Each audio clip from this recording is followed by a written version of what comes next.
What you're about to see is truly horrifying, because there are things you can do anywhere else in the world, but you just can't do or say in Australia. And as someone who sees all the terrible mistakes made by tourists, and even international students all the time, I'm covering the top 10 of those unspoken social rules that I've learned the hard way so you don't have to. And I've ranked all of them from kind of okay to do to the most terrible mistake, starting with the first one. At number 10 is believing you could go anywhere and back in one day in Australia. Now, if you've lived here for any amount of time, this might be common sense to you, but you won't believe just how many tourists, especially American tourists, think that Australia is only as big as the state of Texas, and how many people working in hotels have to constantly warn tourists in cities like Sydney not to make a day trip to Uluru, as it literally takes forever to get there. But that doesn't stop many tourists from renting a car, trying to drive there in one day, running out of fuel, and then stuck in the middle of Australia all the time. So to all of you backpackers thinking you can just walk anywhere, it's nearly impossible to walk from one town to the next, so you might as well take the buses. As well as mistake number 9, which is thinking that stores would still be open after 5 p.m. And this can get serious, because after a whole day of traveling, you come back to your hotel thinking, hey, it's time to get dinner and do some shopping, then completely shocked by how everything is closed, literally nobody's on the street, and now you have no dinner, as work hours over here are typically from 9 a.m. to 5 p.m. And that applies to restaurants, shops, people working at the hotels, and even the majority of the shopping center. Now, there are some exceptions like 24-hour McDonald's and supermarkets, but for the most part,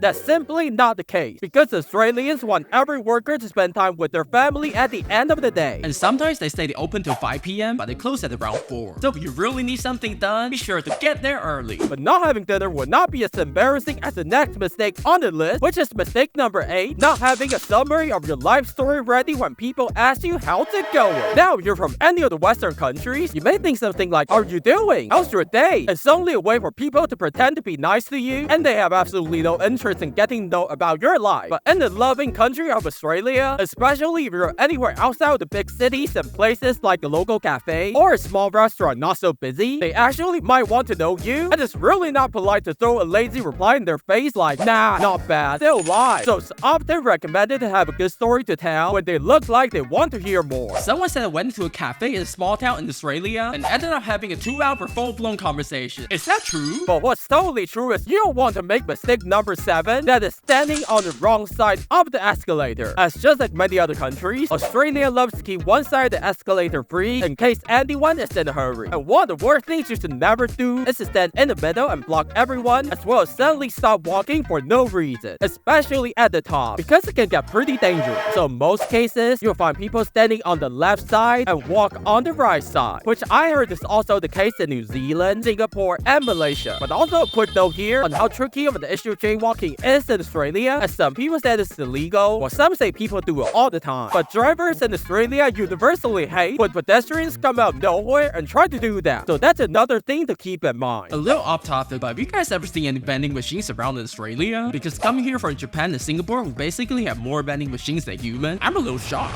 But nothing would shock or even infuriate you more than seeing people breaking mistake number 6 all the time, and that is don't bother any wild animal. Now, if you know anything about Australia, the diversity of native animals has always been one of the most notable things about the country. So it makes sense for everyone to both protect and respect them and their natural habitat. Therefore, you will see all the signs telling you not to feed or even touch them. But somehow I saw more people breaking this rule than people that are not breaking it. And not just tourists, but I also see a lot of Australians breaking this rule. When the sign says no touching animals, it means no touching animals. And this is a critical moment to set the tone for all the following mistakes. As Ron noted this point, the mistakes have been somehow forgivable, but mistake number 5 is where things start to get scary. Because you should not talk about how much the food you're eating is way better back home, or worse, insulting the food or the restaurant staff in Australia for it. Now that's pretty insulting in almost every country. When they make a meal for you, you take a bite, turn right back and enter their face, this tastes better in my home country. But in Australia, it's even more so, as over the century of Australia becoming a country, many foods have made their way here and since been perfected to match local needs and appetite, as well as giving Australians one of the longest life expectancies in the world. And as a tourist, eating their food and blatantly saying in their face how the food is better elsewhere just leaves a bad taste in everyone's mouth. And that's why mistake number 5 is so high on the list. I think you guys absolutely make the best fish and chip. Now can you click the like button? Well, mistake number 4 is even worse than not giving this video a like, and that is to forget to put on sunscreen before you go out. And this is pretty much common sense in Australia, but for people coming here for the first time, you'll be surprised to find out how many tourists take this as a joke show and believe that sunlight is only there to give them a healthy, natural tan just like any other sunny country. I made the same mistake when I first came here, and within an hour, my skin literally started peeling off like oranges. And a quick Google search will tell you that Australia has one of the highest rates of skin cancer in the world, and about 2 out of 3 Australians will be diagnosed with some form of skin cancer during their lifetime at the time of writing. And if that doesn't convince you to wear sunscreen, a recent report says that due to the ozone layer over Australia, the thing that's protecting the earth from terrible stuff from the sun, almost like a big umbrella, is particularly thin compared to other western countries. Therefore, sunlight in Australia is so deadly, especially for a nation where many people love hiking, biking, and going outdoors. And you can quickly look up the UV level on the internet, and now it says very high. Gotta need more sunscreen. Skin cancer is no joke. But what's probably more deadly than the sunlight is mistake number 3, which is snapping your fingers at the waiters and waitresses to get their attention, and whistle or even calling them over like some sort of pet. Now this is insufferable enough to be mistake number 1 for everyone working in the restaurant due to how insulting it is. As my friend working in the restaurant got a personal list of the worst things to do to get someone's attention, and snapping your finger was literally on top of her list. But if you look at how the countries surrounding Australia do to call over their waiters and waitresses, it's no surprise how many tourists will come here believing the same also applies to Australia, which is totally not the case. But thankfully, my friend and the waitress for many years also gave a list of what she believes is okay to do to get their attention, which includes making eye contact first, a little nod and a smile, raising your hand and a little wave. It's also okay in most of their opinion, but make sure you don't overdo it, looking like someone trying to call a taxi or something. But seriously, who snaps their fingers at a waitress anymore? Did you ever see anyone do that? Well, something that we totally don't want to see is mistake number 2, touching the line. And this was actually the most surprising thing when I first came here, seeing how everyone lined up for everything. But sometimes the line is loose and it's not a perfect line, but people always queue up to a point that, you know how they have chocolates for sale around the checkout counter? One time I stood there, deciding which chocolate to buy, only to turn around literally seeing a whole line of people waiting behind me because they thought I was in a line waiting for checkout. And this great habit of lining up also happens when taking the bus, the train, the boat, and ordering food from a restaurant. But because a lot of the time, it's not a perfect line, so if anyone is waiting there, just ask politely if they're in the line. If you accidentally cut the line without knowing it, just apologize. But if you ever make the worst mistake on the list, there is no forgiving, because mistake number 1 is bragging about your wealth, social status, and achievements in your life, and treating people as inferior to yourself. Let's be clear, nobody likes an arrogant person, especially if you're traveling here, being treated fairly by the lovely people of Australia, and suddenly start bragging about stuff like your job as a real estate agent making millions back home, living in a 4-bedroom condo so big you had to drive a car just to go to the bathroom. Nobody likes that, okay? This Australian culture is known for being non-judgmental compared to other countries, and people care more about you as a human being and less about the material stuff like your job and personal wealth. Yes, they still matter and it's okay to have it, but generally you don't talk about it. And for that, my Australian friend puts it the best: treat everyone and respect everyone the same, because we're all human beings regardless of status and wealth in life. So now that you know what not to do or say, I'm sure you'll be just fine in Australia until you start thinking about buying a house, which is not okay. Please stop buying houses! But Australia is home to some of the nicest and most lovely people you can find anywhere on the planet, and you'll begin to understand why everyone wants to move to Australia, which you totally shouldn't, because in this video we're finding out why Australia is having the worst cost of living crisis, and you can click on the video right now.